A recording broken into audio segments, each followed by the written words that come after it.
인간 사회가 어떻게 발전했는지에 관해서는 두 가지 상반된 이야기가 있습니다. 첫 번째 이야기로 프랑스 철학자 장 자크 루소는 이렇게 말합니다.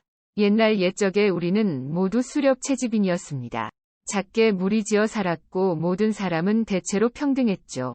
그러다가 농업이 출현했습니다. 우리는 동식물을 기르는 방법을 알게 되었고 수렵과 채집 활동을 중단했습니다. 이러한 농업혁명은 예술, 철학, 문학과 같은 문화현상의 발전은 물론이거니와 더욱 복잡한 정치 구조를 가져왔고 또한 가부장제, 대량 처형, 관료제와 같은 위계적 현상을 낳았습니다. 두 번째 이야기는 염세적인 사상가였던 영국 작가 토마스 홉스에 의해 제시되었습니다. 그에 따르면 인간은 뼛속 깊이 이기적인 생물이므로 자연 상태에서는 삶이 고독하고 가난하고 추악하고 야만적이며 짧지만 강력한 사회의 규제 속에서는 오히려 안전을 보장받습니다. 과거 인류의 삶은 혼돈의 자연 상태였지만 이후 사람들이 사회적 계약을 맺음으로써 사회가 발전했다는 것이 그의 주장입니다. 그는 위계 질서와 지배가 언제나 인간 사회의 한 측면이었다고 믿었습니다. 과연 둘 중 어느 이야기가 사실일까요? 대부분의 사회과학자들은 두 이야기 모두 어느 정도 맞다고 대답할 것입니다. 그러나 계속해서 추가되는 고고학적 증거들을 보면 이러한 중립적인 대답 역시 만족스럽지 못합니다. 보시다시피 두 이야기 모두 선형성을 가정합니다. 즉, 루소의 주장이든 홉스의 주장이든 인류가 문명 이전의 상태에서 현재의 문명화된 상태로 진화했다고 주장합니다. 그러나 증거를 살펴보고 곰곰이 생각해보면 인간 사회가 선형적으로 발전하지 않은 것이 사실입니다. 문명은 직진한 것이 아니라 옆길로 새기도 하고 뒤로 물러나기도 했으며 멈춰 있기도 했습니다. 어찌되었든 앞으로만 나아간다는 생각은 옳지 않으며 오해의 소지가 있습니다. 우리 사회가 이전 사회보다 낫다고 생각하는 것이 정확하지만은 않기 때문입니다. 그렇지만 루소와 홉스의 이야기가 아닌 다른 대안을 상상하는 것이 왜 그렇게 어려울까요? 바로 우리가 배움을 통해 그들의 이야기를 깊이 내재화했기 때문입니다. 그러나 초기 인간 사회는 우리가 믿고 있는 것보다 훨씬 더 복잡하고 흥미로웠습니다. 우리의 조상들도 우리와 다르지 않게 정치적 조직 형성 및 사회적 상호작용이 가능했음을 보여주는 많은 증거들이 있습니다. 1690년대에 북미의 휴런 웬다트족 지도자가 몬트리올에서 프랑스인 식민지 개척자들과 둘러앉아 다양한 사회 정치적 주제에 대해 토론했습니다. 그의 이름은 칸디아롱크였으며 그와 이야기를 나눈 프랑스인들은 그를 아주 좋아했습니다. 그들은 그 지도자를 매우 훌륭하고 재치 있는 인물로 묘사했습니다. 그의 생각을 담은 책들은 유럽 전역에서 불티나게 팔렸고 거의 모든 계몽주의 사상가의 반응을 이끌어냈습니다.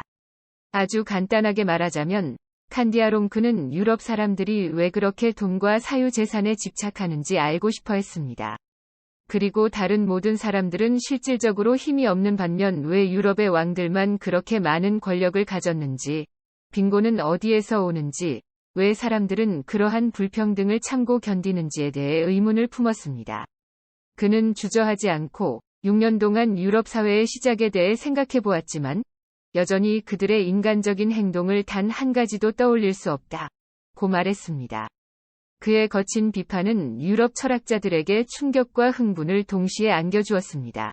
그러나 칸디아롱크의 생각은 그만의 것이 아니었습니다. 그것은 유럽 식민지 개척자들과 접촉한 후 많은 토착민들이 공유하고 있던 생각이었죠. 그러한 견해는 당시에 토착민의 비판으로 알려지게 되었습니다. 그러나 유럽의 보수주의자들에게 이러한 비판은 통하지 않았습니다. 유럽 문화에 대한 북미 토착민들의 비판을 약화시키기 위해 우파 사상가들은 토착민들 그리고 개인의 자유에 대한 그들의 생각과 권위주의에 대한 감시를 야만적이라며 묵살하기 시작했습니다. 유럽 사회는 문명을 향한 피할 수 없는 길을 따라 조금 더 전진했을 뿐입니다. 아직 토착민들은 행진을 시작하지도 않았죠. 물론 유럽에는 가난, 지배, 종교적 박해가 있었지만 이러한 자유의 상실은 훨씬 더 큰 이득, 즉 진정한 문명의 성취를 의미했습니다. 평등주의라는 용어는 유럽인들이 문명이라고 부르는 것들의 덫이 없는 사회, 그리고 판사, 왕, 노예 감시자들이 없는 일종의 환상적 유토피아를 설명하는 기본 바탕이 되었습니다. 보수주의자들은 칸디아롱크를 비롯한 토착민들이 안정적인 유럽 사회 계층 구조의 자유주의적 사상을 새롭게 끌어들였다고 주장하면서 프랑스 혁명의 폭력을 그들과 연계시켜 비난하기까지 했습니다. 그러나 물론 너무 많은 사회와 공동체들을 아름답고 비현실적인 평등주의로 한데 묶는 것은 그러한 사회들에 대해 제대로 알 수 없게 합니다. 결국 현대의 지배 시스템이 어떻게 생겨났는지 이해하려면 평등 또는 불평등에 대한 질문을 제쳐둘 필요가 있습니다. 그 대신 우리는 왕과 귀족, 노예 감시자가 등장한 이유를 알아내야 합니다. 인류는 기록을 시작하기 전에도 300만 년이 넘는 시간 동안이나 존재했습니다. 기록이 없는 동안에 무슨 일이 있었는지 우리는 거의 알지 못합니다. 하지만 고고학적 발견에서 우리가 알 수 있는 한 가지는 과거의 인류가 오늘날의 우리보다 훨씬 더 신체적으로나 문화적으로 다양했다는 것입니다. 판타지 이야기 속 거인, 호빗, 엘프가 공존하는 것처럼 가지각색의 사람들이 공존했습니다. 또 다른 사실은 이 사람들이 많이 돌아다녔다는 것입니다. 그들은 1년 중에 여름 수학과 같은 특정 시기에만 모였습니다. 또한 이 시기의 고고학적 증거들은 그들이 유인원의 특징 중 하나인 지배 복종 행동을 따르지 않았다는 것을 보여줍니다.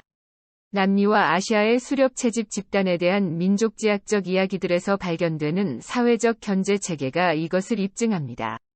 고릴라는 힘의 우세를 나타내기 위해 가슴을 두드리는데 이것이 다른 고릴라들에게 진지하게 받아들여지는 반면 인간은 허풍쟁이나 잘난 척하는 사람을 조롱하는 경향이 있습니다. 인류학적 기록은 다른 영역의 공백을 메우는 데에도 도움이 될 수 있습니다. 예를 들어 수세기 동안 많은 후기 계몽주의 철학자들이 농업 이전의 인간들은 이성적 사고가 불가능했다고 주장했지만 이것은 당연히 말도 안 되는 주장입니다. 인류학자 클로드 레비스트로스는 브라질 서부에 살면서 농업과 수렵 채집을 겸임하는 남비콰라족과 함께 지내며 그들을 연구했습니다. 남비콰라족의 족장은 우기에 농사를 짓고 건기에 수렵 채집 활동을 하는 두 가지 다른 사회 시스템 사이에서 이중 역할을 합니다. 수렵 채집 기간 동안 족장은 공적에 따라 명성을 얻거나 잃는 가운데 주로 독재자처럼 행동합니다. 하지만 농사를 지을 때가 되면 생활은 정적으로 바뀌면서 사람들은 건기 때와 비슷하게 족장 주위에 즐거운 마음으로 모입니다. 이때의 족장은 갈등을 해결하고 모범을 보이며 정치인처럼 행동합니다. 레비스트로스는 그가 민중을 의식하는 정치 행위자라고 생각했습니다. 남비콰라족의 예는 많은 사회에서 사회 질서가 고정되어 있지 않고 변했음을 보여줍니다. 사회 정치적 질서는 계절에 따라 변했고 특정 시기에 농업을 하느냐 목축업을 하느냐에 따라 변했습니다. 이것으로부터 우리는 최초의 왕들이 잠정적인 존재였을 것이라고 추론할 수 있습니다. 초기에는 공유된 문화적 규범과 관행이 수천 마일, 심지어 대륙 간에도 걸쳐져 있었습니다. 호주 원주민과 북미 원주민은 대륙의 절반을 가로질러 이동할 수 있었으며 먼 곳에서도 집에서와 동일한 토템 신앙을 가진 사람들과 함께 있는 것이 가능했습니다. 우리의 먼 조상들은 오늘날 대부분 잊혀진 세 가지 자유를 당연하게 여겼습니다. 첫째, 집을 떠날 수 있는 자유입니다. 그들은 머나먼 곳에서도 환영받을 것임을 알았습니다. 다음으로 사회 구조 사이를 마음대로 이동할 수 있는 자유입니다. 그리고 마지막으로 결과와 상관없이 권위에 불복종할 자유가 있습니다. 왜 우리는 그렇게 할 수 없을까요? 또한 왕과 여왕, 그리고 제도적 불평등은 언제부터 등장했을까요? 사실 그들이 언제 등장했는지 묻는 것보다 언제부터 그들을 비웃는 것이 불가능해졌는지를 묻는 게 더 나을 것입니다. 이러한 권위에 불복종할 자유와 함께 다른 두 가지 자유의 쇠퇴는 재산이라는 개념이 발전하면서 시작되었을 수 있습니다. 유럽에서 아메리카로 온 식민지 개척자들은 토착민들이 유럽의 토지 사용 관습을 따르지 않아서 토지를 소유하지 못했다고 생각했습니다. 그러나 이는 정확하지 않습니다. 일부 수렵 사회 토착민들의 토지 사용은 왕실부터 사제 계급, 상비군에 이르기까지 다양한 사회 구조를 뒷받침하기에 충분했습니다. 남비콰라족과 같은 공동체는 서구라고 부르는 문화에서와 같은 재산의 개념을 발전시키지 못했습니다. 그러나 양 공동체 간에는 유사한 점이 있어서 이를 통해 재산의 개념이 어떻게 발전했는지에 대한 통찰력을 얻을 수 있습니다. 예컨대 사유재산 개념과 신성에 대한 개념은 모두 배타적 구조를 가지고 있습니다. 폴리네시아 단어 태뷰는 만져서는 안 되는 것을 의미합니다. 이는 신성한 것과 관련이 있으며 절대 불가침, 속성을 띠는 영국 민법상의 재산 개념과 유사합니다. 일례로 영국 민법에 따르면 자동차를 소유한 자에게는 자신을 제외한 전 세계의 누구도 그 자동차에 타지 못하게 할 권리가 있습니다. 이러한 신성과 재산에 대한 개념은 인간 삶의 다른 많은 측면에까지 영향을 미치게 되었습니다. 학자들은 종종 토착민들과 농업을 하지 않는 공동체들을 보며 그것이 그들이 궁극적으로 선택한 생활 방식이 아닌 진정한 완국으로 발전하는 과정일 뿐이라고 보았습니다. 그러나 캘리포니아 지역의 토착민들을 포함하여 일부 공동체는 농업을 발달시키지 못한 게 아니었습니다. 사실 그들은 농업을 선택하지 않은 것이었죠. 캘리포니아의 토착민들이 북서태평양 연안에 이웃하는 사회와 반대되는 방향으로 그들 사회를 발전시켰다는 역사적 증거가 있습니다. 노예 제도가 그것에 대한 하나의 예시입니다. 북서태평양의 사회에서는 18세기 후반까지 인구의 4분의 1이 노예 생활을 했습니다. 이 공동체들은 넘치는 자원을 과시하는 황홀한 축제 의식인 포틀레치를 즐겼습니다. 여기엔 술과 음식이 넘쳐났고 노예를 포함한 재물들도 오고 갔습니다. 이와 대조적으로 캘리포니아 토착민들은 의식에서 비싸고 화려한 음식 대신 주식을 소비하며 어떤 종류의 권력 과시도 하지 않는 금욕주의자들이었습니다. 그들은 또한 노예제 개념도 거부했습니다. 캘리포니아 지역 사회에서 노예 수용을 거부한 것은 강력한 정치적 중요성을 띱니다. 사람들을 노예화하는 것은 캘리포니아 토착민의 사회 질서에 맞지 않았습니다. 당시 사람들은 넓은 지역을 왔다 갔다 했기 때문에 노예 제도를 가능한 사회 질서로 인식하고는 있었을 것입니다. 그러나 그들은 그것을 적극적으로 거부하거나 적어도 노예 제도에 반하는 산업 또는 독립과 같은 사회적 가치들을 옹호했을 것이라 여겨집니다. 이와는 반대로 귀족들의 경우 믿을 만한 노동력 없이는 귀족 사회를 유지할 수 없다는 것을 알고 있었기 때문에 이들 지역 사회에서는 노예 제도가 흔하게 자리 잡았습니다. 북부 캘리포니아에서는 개척민들에게 많이 노출되는 토착민 지역 사회가 노예 제도로부터 자신들을 보호하기 위해 그들의 사회 제도를 한층 강화시켰습니다. 이렇게 해서 갈수록 더 많은 사람들이 자신들을 개척민들에 대항해 구분짓기 시작했습니다. 이는 의계와 평등이 보완적인 형태로 함께 나타나기 시작함을 보여줍니다. 사실 위계에 의한 지배라는 개념은 공동체보다는 가정이라는 매우 친밀한 집단에서 먼저 나타난 것입니다. 이러한 문화적 분석은 인간의 자유가 어떻게 상실되었는지를 이해하는 데에 중요한 역할을 합니다. 또한 인간관계에 대한 공동체의 가치와 생각이 어떤 위계 질서를 채택할지를 결정한다는 것을 보여줍니다. 고대 아테네인들은 별난 의식을 가지고 있었습니다. 무더운 한여름날, 여인들은 빠르게 싹이 돋는 곡물과 허브가 심어진 작은 바구니를 옥상으로 나르곤 했습니다. 그곳에서 그것들은 햇볕에 시들도록 방치되었는데, 이는 젊은 나이에 살해된 아도니스의 죽음을 식물로 재현한 것이었습니다. 농업이 발달하기 이전부터 이어져 온 이 의식은 일종의 놀이 농사라고 볼 수 있습니다. 그것은 농업사회로의 변화를 나타내는 놀이였는데 결국에는 많은 인구를 먹일 식량을 생산하는 진지한 활동이 되었습니다. 농사는 고된 일입니다. 토지를 개간하고 잡초를 뽑고 물을 끌어와야 하죠. 결과적으로 농업의 도래는 인간이 먹고 살기 위해 이전보다 훨씬 더 많은 노력을 해야 한다는 것을 의미했습니다. 일부 공동체에서 농사를 시도했다가 그만두었던 것, 또는 1년 중 일부만 농사를 지었던 것도 충분히 상상이 되는 일입니다. 이 때문에 밀과 같은 곡물을 재배하기까지 최대 3,000년이라는 오랜 시간이 걸렸는데, 과학자들에 따르면 이는 정상적으로 전환하는 데 필요한 시간의 10배에 달합니다. 인간 사회는 장난삼아 농사를 시작했고, 농사를 짓는 동시에 늘 하던 대로 수렵 채집과 사냥을 하다가 마침내 농업에 정착했습니다. 전환은 느렸고, 드문드문 진행되었습니다. 또한 흥미로운 사실은 이 일을 주로 여성들이 했다는 것입니다. 그러나 농업에 너무 의존하는 것은 위험했습니다. 현대 오스트리아와 독일의 신석기 시대 사회는 단일 식량 공급원에 의존하다가 끔찍한 결과를 겪었습니다. 농사를 망치면 굶주렸을 뿐만 아니라 그 위기가 끔찍한 폭력을 촉발하기도 했습니다. 이와 같은 재앙으로부터 교훈을 얻어 시험 삼아 농사를 시작한 사람들은 수렵 채집과 농업 사이에서 신중하게 균형을 유지하는 모습을 보였습니다.